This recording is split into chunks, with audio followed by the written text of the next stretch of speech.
नमस्कार दोस्तों, स्वागत है आप सभी का आपके अपने प्लेटफॉर्म स्टडी स्थल पर। दोस्तों, आज एक इम्पोर्टेंट टॉपिक है जिस पर हम चर्चा करेंगे।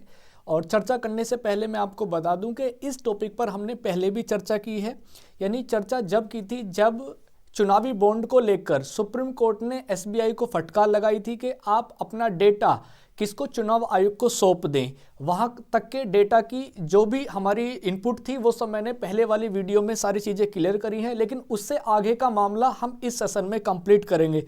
लेकिन ये मामला भी ख़त्म नहीं हुआ, ये मामला अगले यानी सोमवार तक चलेगा। सोमवार यानी 18 तारीख तक ये मामला चलने वाला है।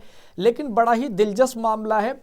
अगर हम कहें तो भारत सरकार और न्यायपालिका के बीच में एक टकरार की भावना है। दोनों अपना पक्ष मजबूती से रख रहे हैं। अब मैं आपको बता दूं, यहाँ से हमें बहुत सारी चीज़ें सीखने के लिए मिलेंगी, चाहे कोई प्रतियोगिता छात्र, कोई प्रतियोगिता देने वाला कोई छात्र है, सामान्य नागरिक है, दोनों के लिए यहाँ से कुछ ना कुछ सीखने को मिलेगा। तो शुरुआत करते हैं, एक बार चलते हैं मेन टॉपिक पर जहाँ से प्रक्रिया शुरू हुई थी। देखो, जब आप यहाँ देखेंगे तो एसबीआई ने निर्वाचन आयोग को सौंपा चुनावी बॉन्ड का पूरा ब्यौरा। यानी अब आप समझे, जो एसबीआई के चेयरमैन थे उन्होंने क्या किया, जो भी डेटा था यानी जिसने भी चुनावी बॉन्ड खरीदे वो सारा डेटा किसको सौंप दिया गया, चुनाव आयोग को सौंप दिया गया। अब चुनाव आयोग ने क्या किया, 15 तारीख पर अपनी ऑफिशियल साइट पर क्या करा, वो सारा डेटा अपलोड कर दिया। लेकिन जो डेटा दिया गया वो अधूरा डेटा था। अब वो अधूरा डेटा क्या था उस पर चलेंगे, लेकिन कड़ी मैं आपको जोड़ना चाह रहा हूं, ये कड़ी कहां से शुरू हुई और कैसे कैसे बनी।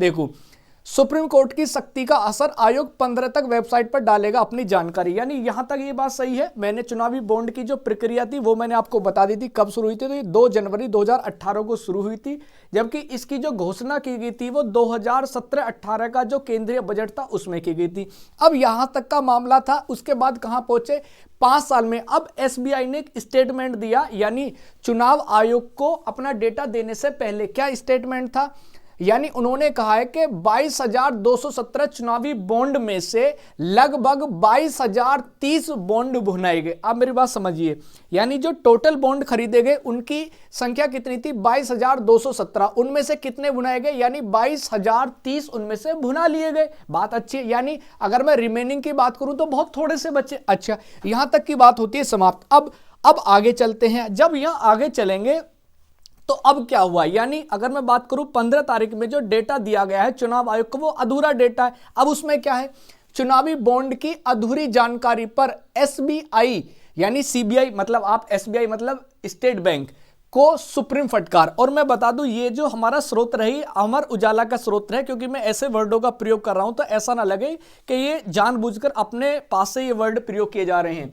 तो ये मैंने लिख भी दिया है, स्रोत अमर उजाला है। तो एसबीआई को सुप्रीम फटकार, यानी सुप्रीम कोर्ट ने एसबीआई को फटकार लगाई है कि आप अधूरी जानकारी हमें क्यों दे रहे हैं। अब मैं आपको बता दूं, जानकारी इन्होंने दी है, लेकिन एक आइडेंटिटी नंबर होता है जिसको हम किस नाम से जानते हैं, यहां देखेंगे, यहां पर एक लिखा होगा, देखो ये है यूनिक नंबर। यूनिक नंबर क्या होता है, यूनिक नंबर का मतलब होता है कि किसके द्वारा ये बॉन्ड खरीदे गए हैं। मेरी बात समझिए, एक चीज है कि जिस राजनीतिक दल को ये बॉन्ड दिया गया है उसकी बात अलग है, और जिसने भुनाया है उसकी बात अलग है। लेकिन अगली बात समझिए, अगली बात क्या है कि इसमें यूनिक नंबरों का विवरण नहीं है।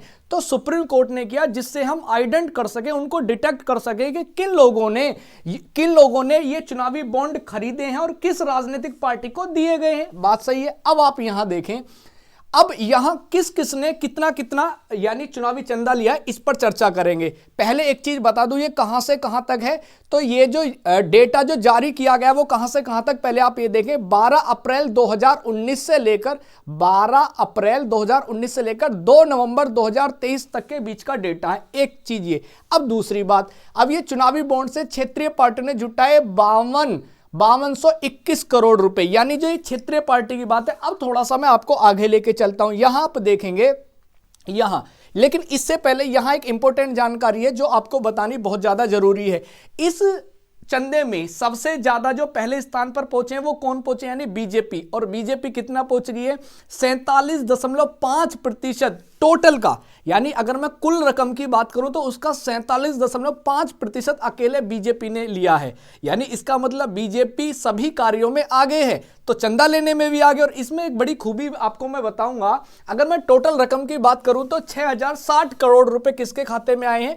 बीजेपी के खाते में आए हैं। और बड़ी एक इंपॉर्टेंट बात है कि दूसरे नंबर पर एक क्षेत्रीय पार्टी जिसको केवल पश्चिम बंगाल में उसका ठीक ठाक मामला है, उसने द्वितीय स्थान पर पाकर अपना कब्जा बनाए रखा है। और दूसरा नाम जो है तृणमूल कांग्रेस का है, और उनका अगर डेटा देखूं तो यहां पर आप देखेंगे 1609 करोड़ रुपए, जबकि तीसरा स्थान जो आता है वो अपनी प्यारी कांग्रेस का आता है। मतलब प्यारी वर्ड से कह रहा हूं कि जो बेचारी इस समय परेशानी है, दिक्कत में, उसका इस समय तीसरा स्थान है। अच्छा, आगे चलते, आगे मैं आपको बहुत अच्छी चीजें बताने वाला हूं।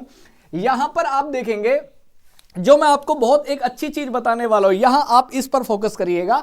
किसी ने छापे के बाद तो किसी ने काम मिलने से पहले किया चुनावी चंदा। इसका मतलब क्या है? और अगली लाइन में आपको पढ़ के बताता हूं। शीर्ष 5 दानदाताओं में 3 के खिलाफ ईडी व आयकर विभाग ने की है कार्रवाई। बहुत अच्छी बात है। यानी 5 में से, यानी शुरू के 5 लोगों में से 3 लोग वो हैं जिन पर ईडीआई और सीबीआई ने कार्रवाई की है। बहुत अच्छी बात है। यानी उन्होंने अपने बचाव के लिए कहीं चुनावी चंदा तो नहीं दिया, और वो चंदा बीजेपी के खाते में गया। लेकिन मुझे थोड़ा सा यहां न्यूट्रल होने की जरूरत है। मैं किसी सरकार के खिलाफ नहीं हूं, ना किसी राजनीतिक दल के खिलाफ हूं, ना किसी के एजेंडे में शामिल हूं। यानी जो मेरे पास सोर्स है, और वो सोर्स क्या है? आपके अमर उजाला। ठीक है, तो मैं एक चीज क्लियर कर दूं, ना मैं पक्ष में हूं ना विपक्ष में हूं, मैं सीधी निष्पक्ष बात करूंगा, जो सही है वो बात करूंगा। दूसरी बात यहां देखेंगे, जिसमें बड़े 5 नाम है उसमें आयकर विभाग की कार्रवाई के बाद भाजपा में शामिल हुए टीडीपी सांसद सीएम रमेश। बहुत अच्छी बात है। यानी 5 में से 3 कौन है जी? जिन्होंने क्या काम किया? जिन्होंने सीबीआई और ईडी ने उन पर कार्रवाई की है। बहुत अच्छी बात है। आगे देखें, 30 फार्मा कंपनियों ने 900 करोड़ के बॉन्ड खरीदे। 30 फार्मा कंपनी, फार्मा मतलब चिकित्सा कंपनियों ने क्या खरीदे? इतने बॉन्ड। अच्छा जी, खनन स्टील कंपनियों ने खरीदे 850 करोड़ के। यानी जो खनन होते हैं ना, जो खनन कार्य करते हैं, जैसे कोयला है, माइनिंग के जितने सारे कार्य होते हैं, 850 करोड़, यानी दूसरे स्थान पर बना। अब आप एक चीज देखेंगे, यानी ऐसे लोग जो चिल्ला कर कह रहे थे कि हमारी कंपनी घाटे में चल रही है, मैं उनको भी एक बार दिखाना चाहता हूं। यहां देखेंगे लक्ष्मी मित्तल, जो कभी एयरटेल अपना पक्ष रखता था कि हम किस में चल रहे हैं?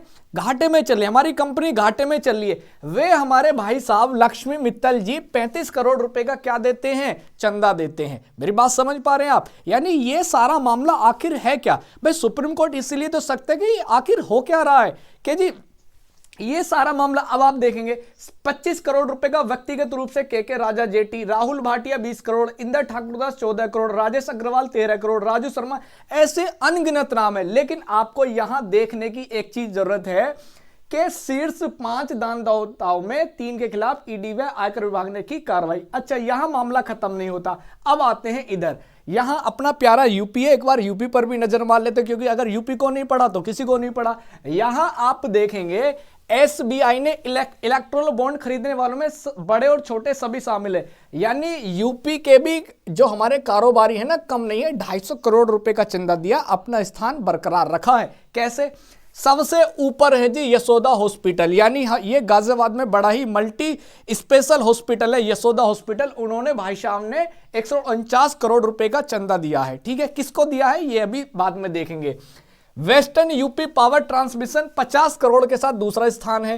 रेणुका इन्वेस्टमेंट्स, यानी रेणुका ये सोनभद्र में कंपनी है जो निवेश करती है, इन्होंने भी 5 करोड़ रुपए किए हैं। और नंदी इंटरप्राइज 8 करोड़, रेणुका खेतान, यानी ऐसे बहुत सारे मामले। अब इसमें आखिर यहां आप देखेंगे चुनावी चंदा और चुने हुए सवाल, यानी बहुत सारे सवाल हैं। लोकतंत्र है ना भाई, लोकतंत्र में हमारा सवाल पूछने का अधिकार है कि ये पैसा आखिर इतना कहां से आया, और जिन पर कार्रवाई की गई उनके द्वारा पैसा क्यों दिया गया, वो जब्त क्यों नहीं किया गया। यह बड़ी एक सोचने वाली बात है। अब थोड़ा और आगे चले।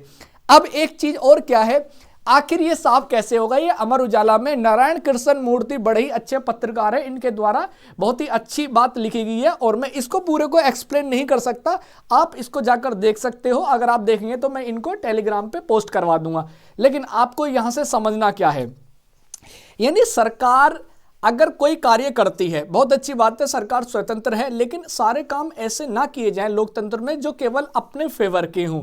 और दूसरी बात है, न्यायपालिका स्वतंत्र है, ठीक है, लेकिन फिर भी कोई भी सरकार है, कोई भी पार्टी है, मैं सभी के लिए कहूँगा भारत लोकतंत्र है, तो ये जितने भी मामले हैं इन सब पर कार्रवाई की जाए और न्यायपालिका पूरी तरीके से स्वतंत्र है। और इस पर जो आगे की कार्रवाई क्या होगी, क्या 18 तारीख में जो हियरिंग होने वाली है, जो सुनवाई होने वाली है, जो इस समय सीजेआई हैं चंद्रचूड़ साहब, वो अपना निर्णय देंगे कि इसमें जो अधूरी जानकारी दी है सीबीआई उसमें अब यूनिक नंबर देने वाला है, जिनसे वो सारी चीजें डिटेक्ट हो पाएंगी कि किसने कितना चंदा दिया, किसके द्वारा ये खरीदे गए, क्योंकि अब ये चीजें गुमनाम है।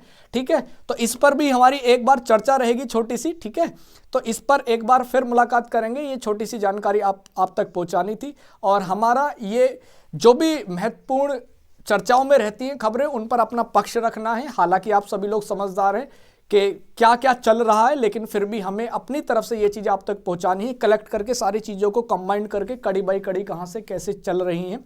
ठीक है, तो अगले ही किसी एक ऐसे सेशन में मुलाकात करेंगे आपसे, और तब तक रखिएगा बहुत बहुत ध्यान अपना स्वास्थ्य का। नमस्कार।